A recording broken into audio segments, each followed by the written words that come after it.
Welcome to the panel, everybody.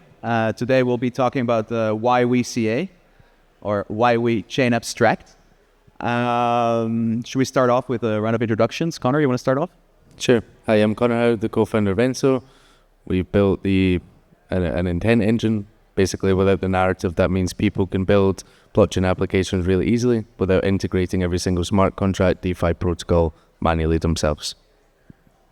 I'm Ash from the Xion platform. We are building a UX-forward L1 to abstract away the concepts of wallets, gas fees, chains, to try to onboard non-technical users. I'm Stephane from OneBalance. We believe in resource locks and making resource lock future possible. And we build everything chain abstraction related with our chain abstraction toolkit. Cool. I think one of the most abstract things about chain abstraction is the terminology. It seems like there is many interpretations of many of the terms that are being used. So maybe we can start off. It's the first panel of the day. What is chain abstraction to you guys? Because there's sort of like multiple interpretations of this, right? Like I think Xion, for example, you guys have a very, very large emphasis on sort of like removing everything blockchain related almost, right? It should feel like a Web2 app, right? Where I also know people building intent engines more so feel like, hey, we need like a single entry point into blockchains without having the feeling of like touching multiple chains, right? And Stephane has his own philosophy about this, I imagine, around resource locks for sure. So curious what you guys' stake is on this. Yeah, I mean, a developer shouldn't need to integrate every single chain into their application. It makes no sense. I don't know why we've done that from the beginning. We're going to have more chains deploying every single day. They should point into one source and then get access to every single protocol, every single chain through one framework. For me, that's what chain abstraction is on the developer side. On the user side, they shouldn't even need to know what chain they're on, right? If you get better APY on Aave, maybe it's an Optimism, maybe it's an Arbitrum, whatever chain it is, they shouldn't inherently need to know. So the user just wants to use an application. You don't need to know the underlying technology. It's like going to use your phone, right? Do you know that stuff's on Kubernetes clusters? Do you know the operating system? Do you know the language of that application being used? No, you don't know and you don't care. So it should be the same in chain abstraction. Yeah, to us, it's basically just a means to an end. Like if our goal is to onboard users, forcing them to understand these arbitrary distinctions between different blockchains is of no value, right? Like nobody knows whether the application they're using is deployed on AWS or Google Cloud, and they don't care and they shouldn't have to. So sure. Part of it is we are avoiding single chain lock-in, and also just the multi-chain future is already guaranteed.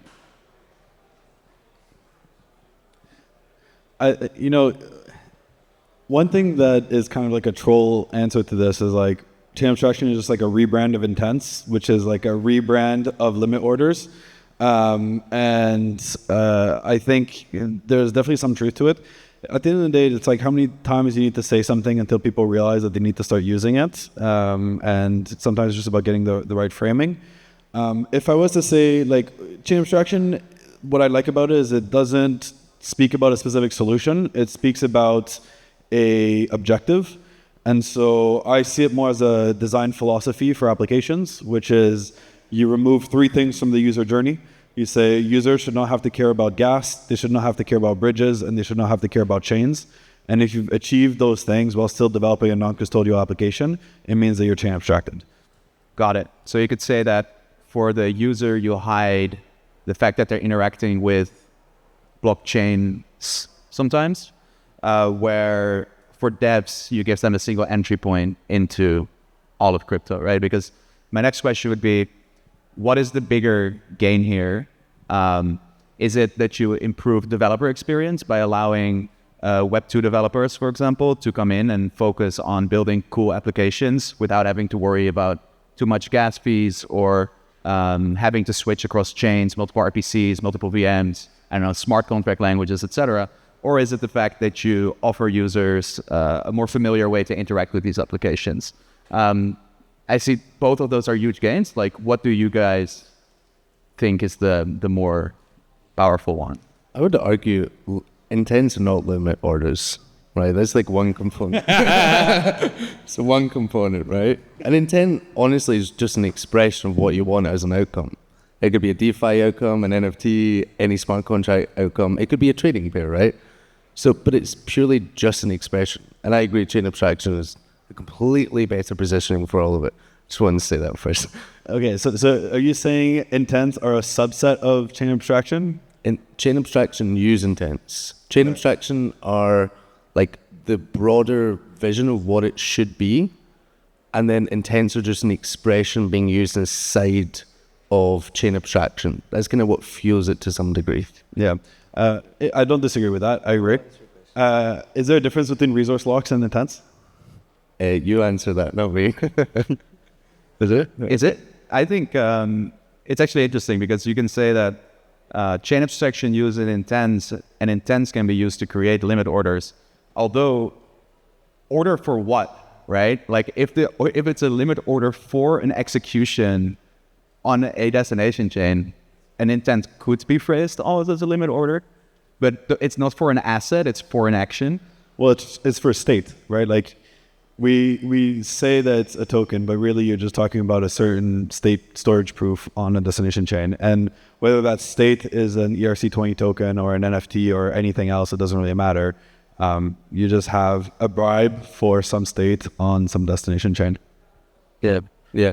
But to answer your main question, so I'm wearing this t-shirt, product-based paper. Like, I basically think the ecosystem needs to move forward away from narratives into people shipping products. And the way that we could do this is with intents and chain abstraction. The developer journey of people building a Web3 today is completely broken, right? You raise a couple of $1 million for seed round, you spend a couple of $100K getting audits, release your product a year and a half later, you don't have any products, you don't have any users, you don't have any traction. So you create a token, you artificially incentivize this, or you do Galaxy campaigns, Elite campaigns. None of it makes fucking sense, right? It's all artificial. If we have intents and chain abstraction, people should be able to ship their products within 2-3 days or a week. That way they can actually see what the market wants, and this is how we kind of evolve forward. So for me, it's all about developers being able to ship applications really, really quickly and having that Web 2 experience. I have, so you asked, like, is it for apps? Is it for devs? And my answer is yes, but also. So yes, it's going to make it easier for users to use Web3. Yes, it's going to make it easier for developers to develop Web3 apps. But the fundamental reason why I get excited about chain abstraction is actually to mediate the balance of power between users and suppliers of block space.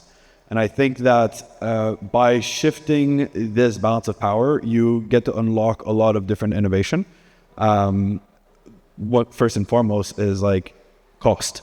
So we're sort of in a situation now where gas costs are really, really high because you have some oligopoly amongst a bunch of different validators that are extracting both congestion and contention fees over the block space that they sell. And the sooner that you're able to shift that balance of power towards individuals and applications, the better their cost will be. And it's shaped in a very simple way.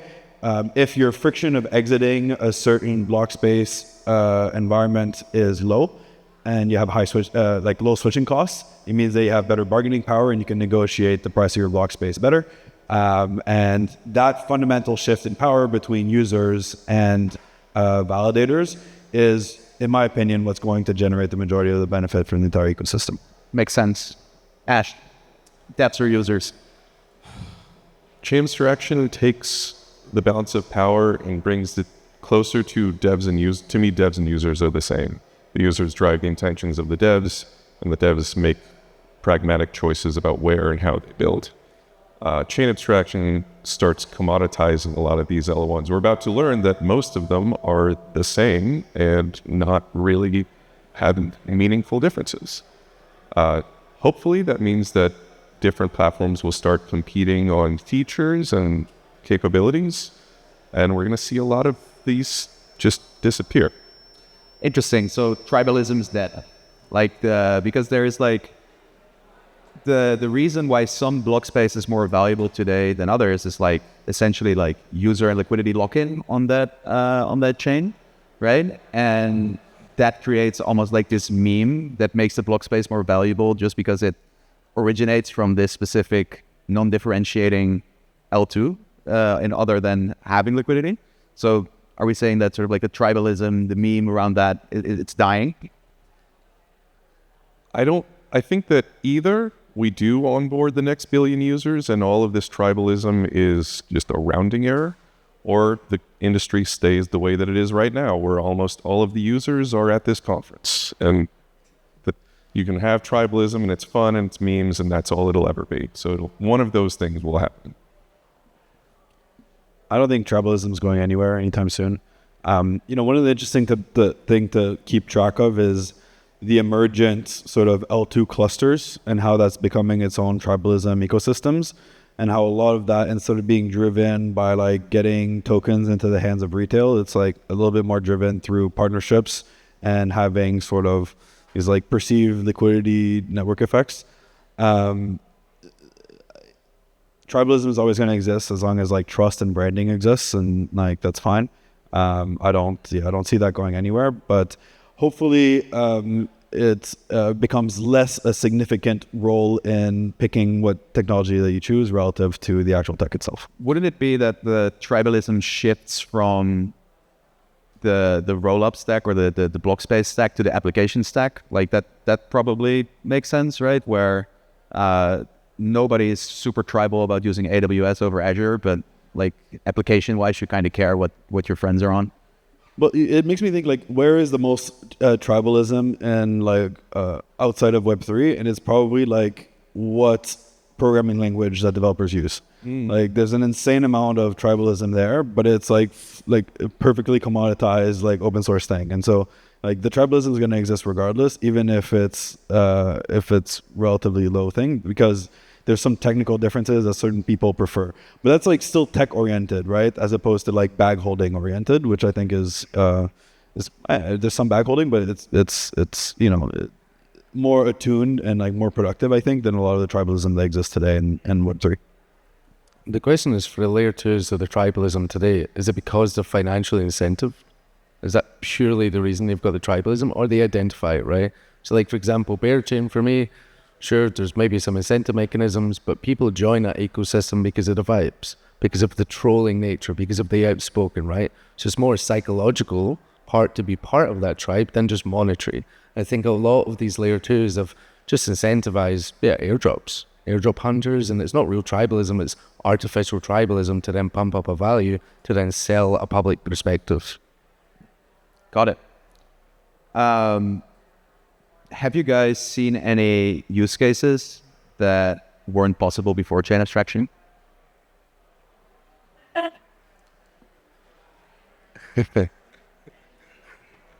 So you go. Follow you. Well, OneBalance. It's right? it's degenning cross chain as opposed to on single chain. Okay, got it. I mean, we've seen some different use cases built on top of us. It's not really related to chain abstraction, but more intense. We've got a two-sided marketplace launching in a couple of weeks that basically will destroy airdrops and points. DeFi protocols come along one side and say, hey, I want you to go into these particular actions on my protocol. And then users come along and say, hey, I will then give you $10 million in return for this APY over this long-term period. And the only reason they were able to do this is because all of the on-chain interactions were just abstracted away for them, right? Interacting with 100 DeFi protocols within a couple of days is virtually impossible if you build it yourself. So there's one that we saw. Another one we saw was like Zapier or Web3, but cross-chain. So managing not only your positions, but any arbitrary contract state and fully automating this process. It's one use case we saw. But again, these are different and new use cases that we look for. I don't care about the whole chain abstracted and pre-existing products. I don't think that's valuable. I don't think that's going to bring new users, more interesting use cases. Sure, we could convert another platform to be chain abstracted, whatever it may be. But I think what's going to really push the needle and bring new primitives is other new primitives to show that new things can be built. Got it. Devs can grant farm multiple chains at the same time now. So, there's that. I don't know if that's a valuable feature. Yeah, I think the value there is what we talked about earlier, sort of like puts them in a strong negotiating position to have value trickle up, right? So that might not be a use case, but I think it will incentivize developers to build new use cases. I think that is definitely something we can say, like making the application layer, have stronger negotiating powers and like gain more from the sort of like order flow that they attract. I think is only a positive thing. Has anyone built an automated yield manager on multiple chains at this point? I don't know. If anything, I would just make an AI bot that grant farms every major ecosystem and uses chain abstraction to put them together. It's the best use case for crypto right now. What, farming? Well, yeah. Come on. That's a spicy take, though. Any other CA chain abstraction spicy takes? Don't look at me. One thing that I've been thinking a lot about is like, what is the role of chain abstraction versus native interop within sort of L2, different L2 ecosystems? And having, at least, that's my main question for this week. So anyone that's like building L2 interop stuff, I'm happy to speak with them. My understanding so far is, even in the best case scenario for L2 interop, you have like minutes of bridging time. And one of the key flaws that you have is you actually inherit shared security between two different rollups if you want to have shared sequencing, which means that if your origin rollup is a shitty rollup with a shitty sequencer that has like bad trust assumptions and it processes an invalid request that then gets sent to another rollup that's interoperable with it, they can actually force a reorg on that other rollup. And that seems like a pretty bad security design. Whereas sort of intent-based, resource lock-based chain abstraction don't have any assumptions over the security of the networks that they're operating on top of. They can operate against sort of any architecture. And so for me, I guess a controversial take is, regardless of what interop system they have natively within your clusters, you still benefit from having resource lock-based interop layered on top of it. I think that makes sense. I think it puts a lot more emphasis on, sort of like solver lock-in as well, like with like what they are willing to support should signal sort of what, I don't know. I've not thought about this, but that's interesting. I think you'll definitely need it from cluster to cluster anyway. I think creating these clusters and trying to like force interop or like native interop to stick within these clusters is like making the exact same mistakes we just made with fragmentation on Ethereum and think makes no sense. Ash, spicy take outside of farming is perfect for chain abstraction. I don't know if it's going to be spicy, but I think that what the blockchain industry will look like as it gets more enterprise corporate adoption is we're going to see kind of proof of authority chains that are going to be run by companies, maybe against DA layers or like as kind of trusted rollups, and having the integration with those and the larger blockchain ecosystem will be with chain abstraction, will be with these connections. Aren't all rollups trusted rollups at this point? No comment. Okay. Cool. I have one question, which is, how do we solve inventory management on a million chains? Is for solvers? Yeah. Create a pool, people deposit, solvers can borrow and use it atomically in each individual chain. Somebody manages the inventory as a service that solvers don't need to manage themselves, and they just plug into it and then use it. Solvers don't want to manage it. So it's like cross-chain lending pools where users on any chain can deposit into this, and you meet up into... You deposit, and then you could use it, I could be the solver, and we all collectively share funds across all different chains. If that's the case, do you need solvers anymore? Like, if then solvers don't have any inventory, what are they doing? Well, solvers don't have any inventory anyway, right? It's only market makers. No Cowswap solver has inventory. So like Rockaway X, Wintermute, all these guys, they have the inventory. Yeah, I think there's a problem with maybe chain abstraction and intents. Maybe one spicy take. I know we're meant to finish. Solvers we use as a too broad term, and like too many intent networks just say, hey, solvers are going to figure it out, but it's putting it all into a black box and somebody needs to solve that problem, right? And these are very complex problems. But what happens there, you just get minimal solvers that just add on top. So it'll be a very zero-sum game. I need to end it there. My spicy take would be, I mean, it's probably not spicy on this panel, but like the only bottleneck that's left after this like next wave of like CA infrastructure is solving on like thousands of chains. It is, I think, something that's very under-discussed, and that's on purpose because it's very hard. Thank you, guys. Thank you. Thank you.